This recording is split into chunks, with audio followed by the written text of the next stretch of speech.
বাংলাদেশের এমন কোন ঘর থাকবে না যেখানে জামাত ইসলামী পৌঁছাবে না।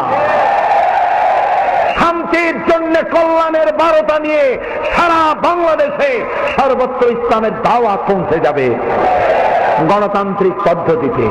শুনিয়ে যাই কোরআন সামনে নিয়ে আপনাদেরকে, এই গণতান্ত্রিক পদ্ধতি মধ্য দিয়ে কোরআনের আইন বাংলাদেশে প্রতিষ্ঠা করার জন্য যদি 100 বছর জামাত ইসলামীকে অপেক্ষা করতে হয়, জামাত ইসলামী 100 বছর অপেক্ষা করবে, তবুও সন্ত্রাস এবং চরম পন্থা অবলম্বন করবে না, করবে না, করবে না। আমাদের অসংখ্য সাহিত্য ভান্ডার আছে, বললে হবে না জামাত ইসলামী কোন ইসলামী দল নয়। যিনি বলেন তিনিও কিয়ামতে উঠবেন, আমরা উঠব। আমি 50 বছর